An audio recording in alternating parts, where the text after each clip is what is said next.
em todos os sentidos. Vossa Excelência disse, mais uma vez, olha, eu concordando com Vossa Excelência, disse que a taxa de juros subiu por absoluto descontrole das contas públicas, criticou as renúncias fiscais criadas pelo governo Dilma, elogiou a PEC emergencial, que inclusive a bancada do PT aqui votou contra, expressamente contrariando Lula e até alguns dos seus colegas de partido que votaram contra esta PEC na legislatura passada. Então, senhor ministro, eu só queria deixar o registro aqui.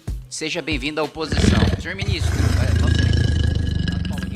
senhor presidente, senhor presidente Paulo Guedes, senhora presidente Bia Kicis, senhor ministro Fernando Haddad, senhor secretário Galípolo, pediria para acumular mais 3 minutos de liderança do Bloco União PP, para fazer primeiro uma primeira afirmação, que eu fico feliz de que eu já comecei concordando com uma afirmação do ministro, e que vai muito em linha do que o deputado Evair falou. Eu esperava, ministro Haddad, Guido Mantega e ouvir Hayek em relação à taxa de juros. E é o seguinte, Vossa Excelência disse, aspas, é o gasto tributário injustificado que faz com que o Banco Central suba os juros por causa do risco fiscal ou por falta de equilíbrio fiscal. Não me lembro exatamente como Vossa Excelência disse. Então, meu primeiro questionamento é o seguinte, Vossa Excelência admite, então, que o presidente Lula faz ataques injustos ou até mente quando ataca o Banco Central, como se os juros fossem produto da vontade do presidente do Banco Central e não o resultado da conjuntura econômica e não o resultado do equilíbrio das contas públicas? Vossa Excelência, então, discorda dos ataques do presidente Lula em relação ao Banco Central, já que admite que a taxa de juros é definida pelo equilíbrio fiscal? Esse é o meu primeiro questionamento. Meu outro questionamento, senhor ministro, é de que quando o Supremo Tribunal Federal colocou fim ao orçamento secreto, Vossa Excelência disse, aspas, voltaremos à regra da transparência. Agora, como ministro, Vossa Excelência disse que o orçamento está liberado para negociação política, o orçamento entre governo e parlamento. Eu gostaria de saber se o senhor é favorável a esse tipo de uso de RP2 para compra, eventualmente, até de apoio ou criação de base parlamentar e saber se essas emendas vão ter a transparência exigida pelo Supremo Tribunal Federal. Se a gente vai saber como são indicadas essas emendas, onde nós podemos encontrar os responsáveis pelas indicações dessas emendas e se essas emendas vão ser divididas igualmente entre os parlamentares ou somente com uma intenção de distribuir entre a base aliada, coisa que o próprio Supremo Tribunal Federal já julgou inconstitucional na RP9 e, por analogia, sem dúvida nenhuma, julgaria inconstitucional também na RP2 se assim for aplicada. Então, esse é o meu questionamento, Vossa Excelência, meu segundo questionamento. Meu terceiro questionamento é que recentemente, Vossa Excelência declarou que não sabe como chegará a isenção de R$5 mil no imposto de renda. Sendo esta uma promessa do presidente Lula, eu questiono, Vossa Excelência, a promessa é mentirosa? O presidente Lula fez essa promessa sem saber se ela era viável economicamente? Outro questionamento que faço, Vossa Excelência, o quarto questionamento. Recentemente, o deputado Lindbergh está aqui presente, disse figurativamente que Vossa Excelência, por meio da apresentação do arcabouço fiscal, disse figurativamente, só para deixar muito claro, que Vossa Excelência estaria tentando fazer um pacto com o demônio, né, em referência ao mercado financeiro.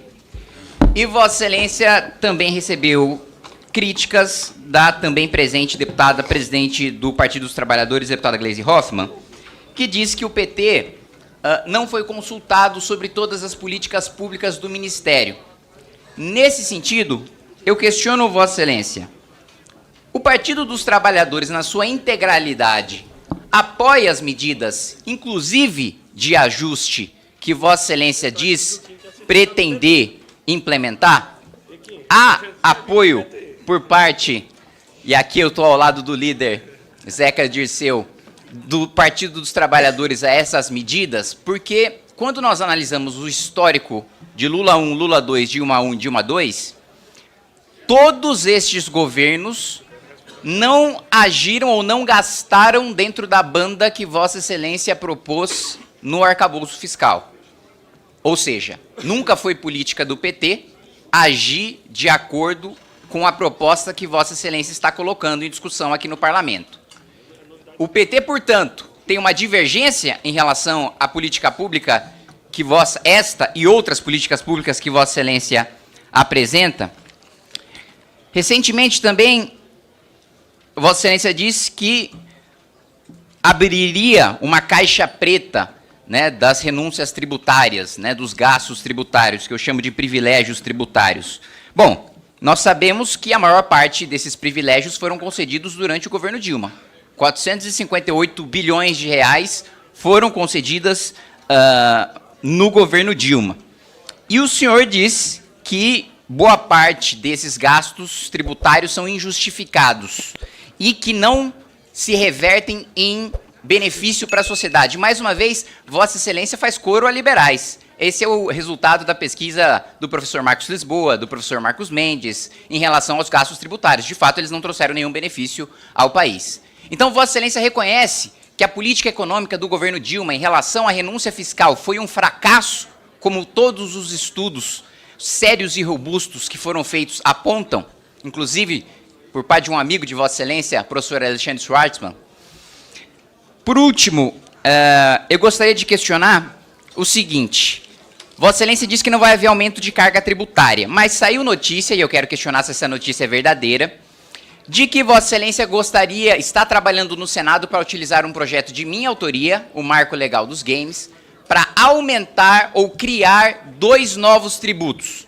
Eu quero questionar Vossa Excelência se isso é verdade, porque disse que há um estudo da Fazenda sendo feito em relação a isso, e quero, no final, afirmar Vossa Excelência. O projeto é de minha autoria e esta Câmara dos Deputados tem um compromisso de não votar carga tributária. Então, se esse texto vier com aumento de carga tributária, esse texto não será aprovado, mesmo comigo sendo autor deste projeto aqui na Câmara dos Deputados. Deixa eu começar pelo Banco Central, porque as 3 perguntas mencionaram o Banco Central, acho importante. Quando a taxa de juro, e chegou em agosto do ano passado a 13,75, porque houve uma farra durante as eleições, que tudo somado, nós chegamos em termos anualizados a 300 bilhões de reais, entre desonerações, gastos adicionais, auxílios, PEC dos precatórios, né, o calote dos precatórios. Então, a autoridade monetária subiu a taxa de juro por completo descontrole das contas públicas. Vamos combinar que a inflação estava em 2 dígitos durante o governo Bolsonaro. O que aconteceu das eleições para cá é o oposto. Nós começamos a corrigir toda aquela confusão que foi estabelecida no processo eleitoral. Confusão fiscal. Então, já dia 12 de janeiro, eu estava tomando medidas saneadoras. No final de fevereiro, reoneração dos combustíveis. Agora, em março, a decisão do STJ, a aprovação do preço de transferência, são medidas saneadoras e, portanto, abre-se espaço para redução da taxa de juros. Essa que é a verdade. E eu penso, deputado Kim, que com as medidas tomadas até aqui, sim, haveria espaço para um gesto de mais confiança na economia brasileira, sem que houvesse, na minha opinião, qualquer percalço em relação à inflação. Aí, falando mais das perguntas todas do Kim, que foram muitas, o orçamento secreto acabou. Dizer que o orçamento está liberado, que não está contingenciado, eu só declarei que está 100% liberado. E disse isso e repito isso. As emendas impositivas, as emendas individuais impositivas, as emendas de comissão, elas estão liberadas. O Ministério da Fazenda não promoveu nenhum contingenciamento. A questão do ajuste do fiscal, aí, deputado Kim, sinceramente, aí, me perdoe a sinceridade, mas tem que olhar a série histórica. Se o senhor olhar as séries históricas de juro, inflação, dívida pública, superávit primário, todas as séries históricas, se o senhor imaginar, tem uma pessoa que foi muito bem nesse quesito, que foi o presidente Lula. Para trás e para frente. Eu sei que isso pode magoar algumas pessoas, mas são dados objetivos. Pegue as séries históricas do real para cá. Todas, repito, as séries históricas, os principais indicadores econômicos. Do plano real para cá, você vai ver que tem um período em que o Brasil voou, em todos os sentidos. Vossa Excelência disse, mais uma vez, olha, eu concordando com Vossa Excelência, disse que a taxa de juros subiu por absoluto descontrole das contas públicas, criticou as renúncias fiscais criadas pelo governo Dilma, elogiou a PEC emergencial, que inclusive a bancada do PT aqui votou contra, expressamente contrariando Lula e até alguns dos seus colegas de partido que votaram contra esta PEC na legislatura passada. Então, senhor ministro, só queria deixar o registro aqui Seja bem-vindo à oposição. Senhor ministro, Vossa Excelência não respondeu se haverá transparência em relação e igualdade de distribuição em relação à RP2, como o Supremo Tribunal Federal determinou no julgamento da RP9. Vossa Excelência também não respondeu se reconhece o fracasso da política fiscal do governo Dilma pelos privilégios tributários concedidos, como Vossa Excelência criticou em suas falas diversas vezes. Nesse sentido, Vossa Excelência tem ignorado completamente, tanto Vossa Excelência quanto o presidente Lula, quanto os integrantes do Partido dos Trabalhadores, têm ignorado o governo Dilma, né, que teve uma piora em todos os índices econômicos, inclusive escondeu os anos do governo Dilma na apresentação do arcabouço fiscal. Um outro ponto que eu queria levantar, senhor ministro, em relação ao que Vossa Excelência disse, né, não é tema desta audiência, mas Vossa Excelência levantou, em relação a ter 3 diplomas e ter sido ministro por 4 vezes e ter sido ministro da Educação, um dos mais longevos. Vossa Excelência teve a capacidade de aumentar os investimentos em educação em 4 vezes e entregar, ainda assim, a nossa educação nos piores rankings do PISA, nas últimas colocações do ranking do PISA. E um outro ponto é de que a quebradeira que Vossa Excelência criticou do país e jogou isso, né, na alta da taxa de juros, o partido de Vossa Excelência contribuiu, né? Como eu disse, o presidente Dilma concedeu 480 bilhões em renúncias fiscais. Toda medida de aumento de gasto do governo Bolsonaro, o Partido dos Trabalhadores votou a favor, inclusive a PEC Kamikaze. As 3 vezes que Bolsonaro furou o teto, o PT votou a favor. A própria PEC da transição, que aumentou também a projeção de déficit em dezenas de bilhões de reais, o PT não só propôs, como também aprovou aqui dentro desta Câmara dos Deputados. E, por último, senhor presidente, senhor ministro, como Vossa Excelência disse, foi ministro por 4 vezes, mas lamento informar que fracassou as 4, por isso perdeu a eleição para a Prefeitura, para o Governo do Estado e para a Presidência da República. Eu não sei se é esse debate que o deputado Kim propõe, mas eu penso que o valor total das emendas no orçamento é de quase 40 bilhões de reais hoje. 40 bilhões. Viu, deputado Kim? Entre emendas individuais e impositivas, emendas de comissão, emendas de RP2, emendas de... tudo somado, nós estamos falando de 40 bilhões de reais. É quase 0,5% do PIB. Não é pouco dinheiro. Eu acho que nós deveríamos abrir um debate sobre como canalizar esses recursos, em vez de pulverizar esses recursos, canalizá-los para projetos estratégicos, dando mais transparência. Eu não sei se existe espaço na casa para esse debate, mas como membro da equipe econômica, eu te diria que nós teríamos todo interesse em fazer esse debate. Pegar todas as emendas, os 40 bilhões de emenda, e verificar o que é melhor fazer com esses 40 bilhões. Me disponho, deputado Kim, a fazer essa discussão quando do encaminhamento do novo orçamento. Sentar com as lideranças e verificar se não é o caso de canalizar esses investimentos para projetos mais estratégicos e de maior transparência. Deputado Kim, outra vez eu vou ter que falar de uma coisa para a qual eu não fui convocado, mas é até por dever de consciência. Eu escrevi um artigo sobre alguns equívocos que eu considerei no primeiro mandato da presidenta Dilma. Escrevi em 2017. Eu não tenho problema nenhum, como eu elogiei a Gleisi aqui, que fala francamente o que pensa, eu também falo francamente o que eu penso, e eu escrevi um artigo, olha, eu acho que nós erramos aqui. E a presidenta Dilma inclusive, já admitiu. Falou, olha, primeiro mandato, publicamente, olha, não faria as exonerações no patamar que fiz. Nós não temos problema com isso. Agora, depois da reeleição de 2014, eu já tenho mais dificuldade em fazer crítica, porque aí a oposição esculhambou a República, começando por não reconhecer o resultado das urnas. Começou lá. No dia seguinte da reeleição de 2014, a oposição começou a arguir, pedir recontagem de voto, arguir a urna eletrônica, essas bobagens todas que os luminares da República começou em 2014 essa bagunça. E a partir de 2015, companheiro seu, Eduardo Cunha, vi fotos suas do lado dele, efusivas, aquela bagunça que ele fez ali, o que o Guimarães fala é pura verdade, deputado Kim. Aquilo ali foi um assassinato da República. Vocês acabaram com a República. Eram as pautas bomba. Quem é que ia segurar aquele rojão? Para cada medida que você mandava, ampliava a lista de desoneração em 500%. Então como é que você vai criticar uma pessoa que não teve sua vitória reconhecida e que passou a ser sabotada? Então eu não tenho dificuldade nenhuma em fazer críticas pontuais a algumas medidas do primeiro mandato. Mas no segundo, na verdade, o que estava em jogo ali era uma coisa muito diferente. Era uma sabotagem contra o país com a perspectiva de instabilizar o país. Nós estamos até hoje pagando o preço dessa aventura ao sabotar a reeleição da presidenta Dilma. Não havia mais institucionalidade, havia pura sabotagem ao trabalho que ela vinha fazendo. Presidente, teve meu direito de resposta.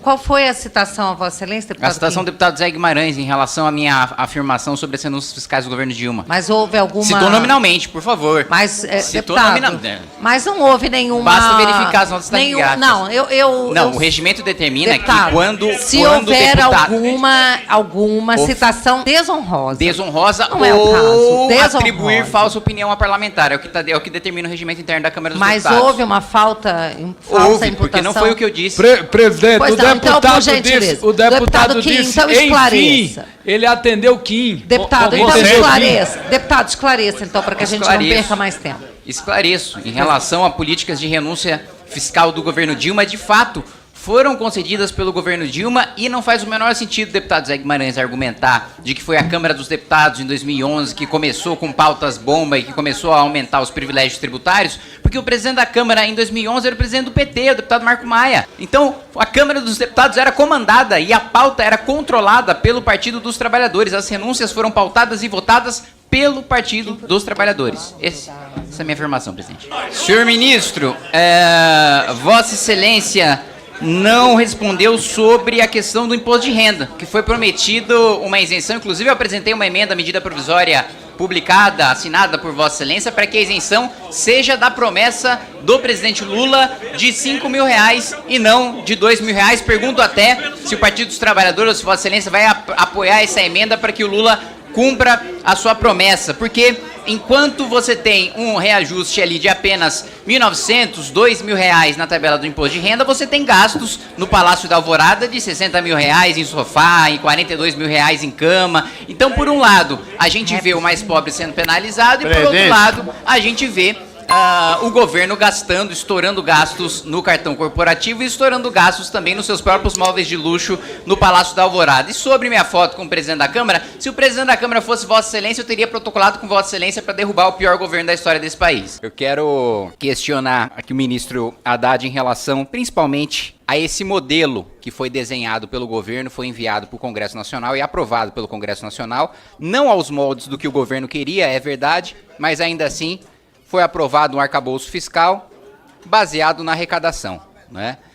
E nós sabemos que nenhum país desenvolvido, né, baseou a sua política fiscal na arrecadação. Baseou em teto de gasto ou em teto de dívida, né, ou num limite, né, que se chegava nas suas despesas ou no limite, ou num ajuste fiscal feito internamente no governo. Evidentemente que a receita é importante, mas as experiências bem-sucedidas que nós temos, inclusive respaldado por literatura acadêmica, são daqueles que trataram de ajustar as contas dentro de casa. E o que a gente vê no governo é uma política fiscal baseada na arrecadação, na tributação, né? A gente já viu, por parte de Vossa Excelência e do governo, tributação em relação aos combustíveis. No ano passado, o remessa conforme a tributação em relação às compras online, que inclusive, depois gostaria de questionar Vossa Excelência sobre esse conflito agora com a posição da bancada do PT, que destacou o fim da isenção no projeto Mover, que deve ser votado hoje. Eu acompanhei na semana retrasada uma briga entre o posicionamento do governo e o posicionamento do PT. Eu queria posteriormente questionar a Vossa Excelência em relação a isso, como é que ficou o posicionamento no final das contas em relação à taxação de compras online do Ministério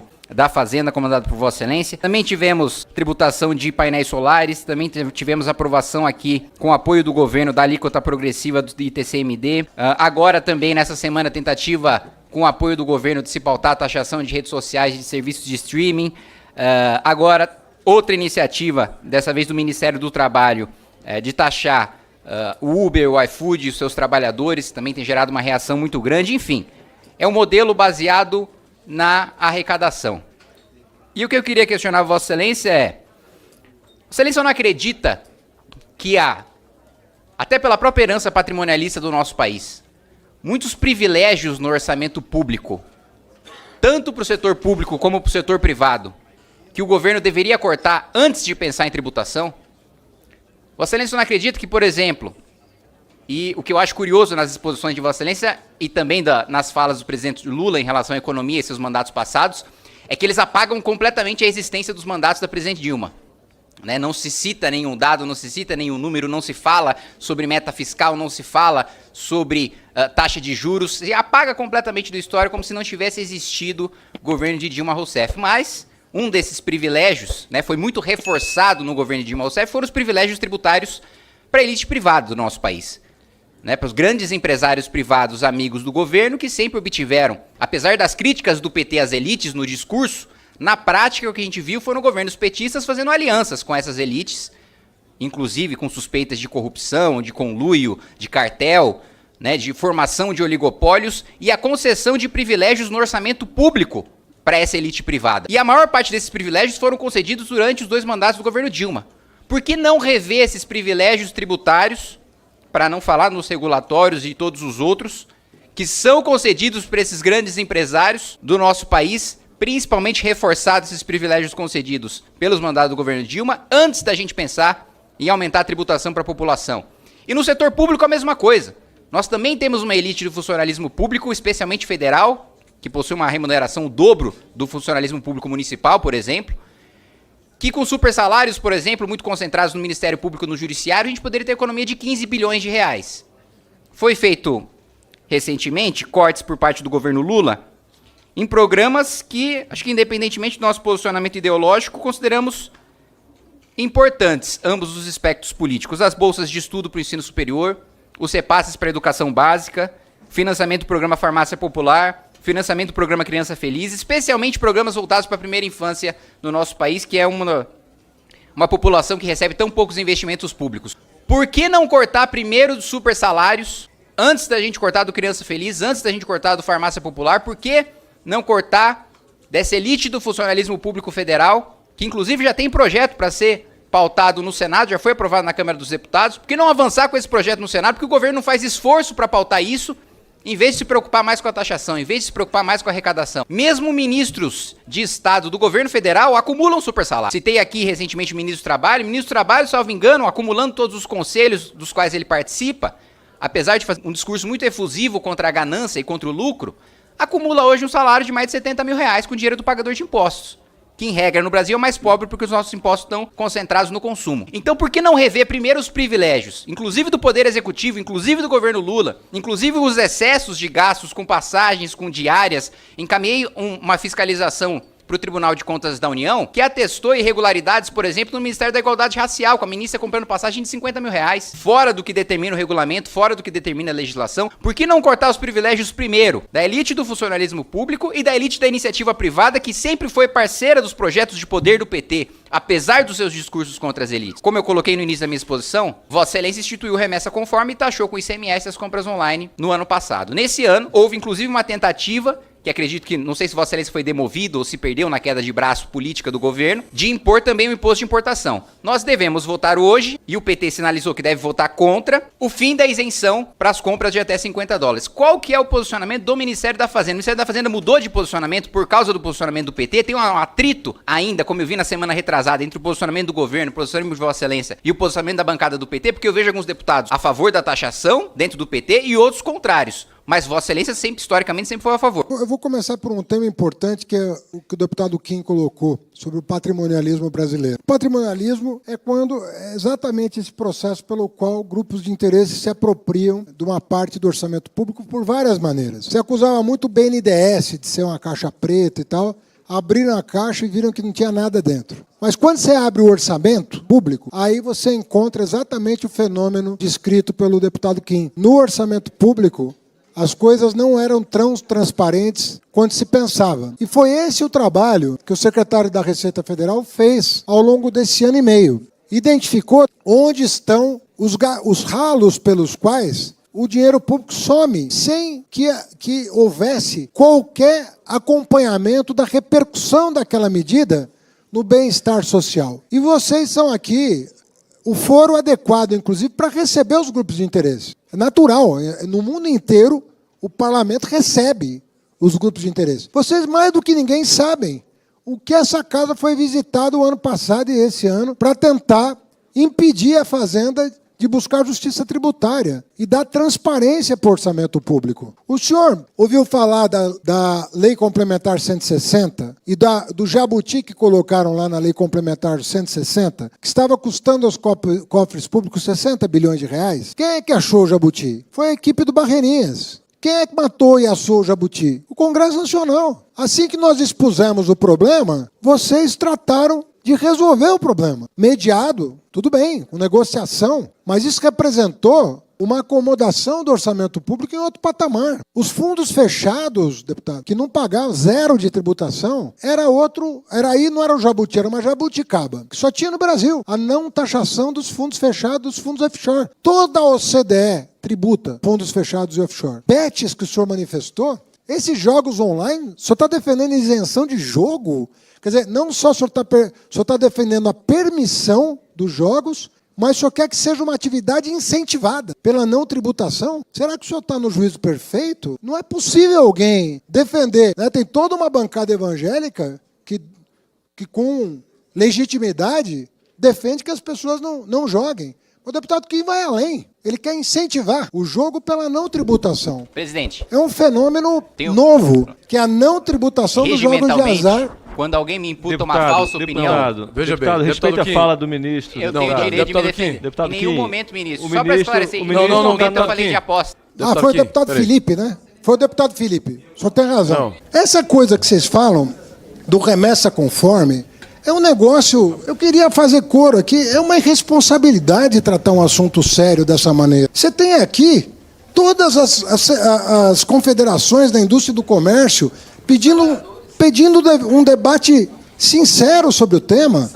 Vocês estão desprestigiando as lideranças sindicais, patronais e de trabalhadores. Vocês não querem debater esse assunto? Vocês não acham sério esse assunto? O mundo inteiro está debatendo esse assunto porque é uma nova realidade. Essa questão dos aplicativos, dos marketplaces, é uma nova realidade e nós temos que estudar isso, ver a repercussão econômica disso.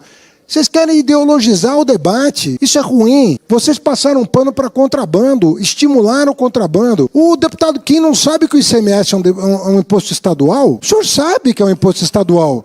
O senhor devia estar criticando os governadores que estão cobrando, se o senhor é contra. Eu sou a favor do que eles fizeram e agradeci aqui. Os governadores por terem no âmbito do CONFAS tomado uma medida corajosa. Mas o ICMS que é cobrado dos marketplaces é estadual. Não é federal. O senhor está querendo botar na conta do governo federal um imposto estadual. Na minha opinião, decisão correta que os governadores tomaram. O senhor vai criticar publicamente os governadores que o senhor apoia? Não, né? Não fará isso. Pega o microfone e fala mal do Tarcísio. Vamos lá.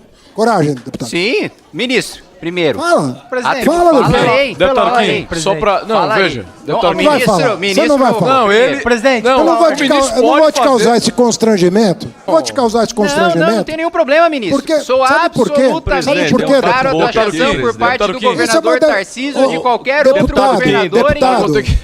O varejo brasileiro é honrado, é feito de empresários honrados. A indústria brasileira é honrada. Não é assim como o senhor está colocando. As pessoas que mandaram esse documento para nós são honrados, merecem ser ouvidos pelo senhor. Receba-os no seu gabinete e ouça os argumentos. Feche a porta para ouvir e parar de lacrar na rede. Isso vai dar voto e desemprego. O senhor vai fazer o quê com o desemprego depois? Tem um pouco. Então, qual é o crime que eles estão cometendo? Qual é o crime? Agora, só pode ser contra ou até a favor. É um debate que está em curso e que não aconteceu no momento propício. Porque se isso tivesse acontecido na origem do problema, ele não teria alcançado o vulto que alcançou. Agora que nós demos transparência para o problema, remessa conforme para dar transparência para o problema, saber quantos pacotes estão entrando, quanto custa, quem está comprando, para dar transparência para vocês tomarem a decisão. Tem que ter a coragem de tomar a decisão, mas antes de tomar a decisão tem que se debruçar sobre o que está acontecendo no país, nas feiras, no comércio local, na periferia. E aí toma a decisão que for melhor para o país. Esse tipo de coisa, deputado Abelho, é muito ruim. Vocês estão habituados a fazer um debate político que é rebaixado, porque é um debate de rede. É uma briga de rede. em que você faz o recorte da fala e tenta ganhar apoiadores. Não é aquela coisa demorada que o processo legislativo exige, deputado Lindenberg. É um processo demorado, é sério, é custoso. Às vezes implica desgaste para quem toma a decisão. Só que quem toma a decisão como homem de Estado não fica atrás da lacração, fica atrás do que é bom para o país no médio e longo prazo. Ficar vindo aqui, fazer esse tipo de coisa, todo mundo preocupado com essa situação. Olha, me dá de novo aquele documento. Olha isso aqui. Olha do que nós estamos falando. São todas as confederações e centrais sindicais. Isso joga fora, joga no lixo. Não quero ouvir ninguém. Então quero primeiro, presidente, dizer que em nenhum momento eu insinuei que o varejo e a indústria brasileira não é honrada. Outro ponto que o ministro também colocou de que eu não escutaria, eu não receberia os setores no meu gabinete também. Todo mundo que é do setor sabe que isso é mentira, que isso não se sustenta, que o ministro fez a afirmação de maneira absolutamente leviana. E também da afirmação final de que eu não teria feito nenhum questionamento com fundamento, que eu só estaria lacrando. Quando na realidade, de 3 questionamentos muito objetivos que eu fiz ao ministro, ele não respondeu nenhum deles. Nem sobre quais privilégios para a elite do setor privado vão ser cortados pelo governo, para além da questão de aumento de tributação, que foi endereçada já pelo ministro, da elite do funcionalismo público, que essa sequer foi pincelada pelo ministro, e do último ponto, questionamento mais direto e objetivo, que o ministro está fugindo de responder desde o início dessa reunião: qual é o posicionamento do Ministério da Fazenda em relação ao destaque apresentado pelo Partido dos Trabalhadores hoje em votação do Mover, da tributação, da imposição de imposto de importação em 60% para as compras online. O ministro não colocou o posicionamento do Ministério até agora. É isso, presidente. Obrigado. Gostou desse corte? Por favor, se inscreva, deixe o like e comente.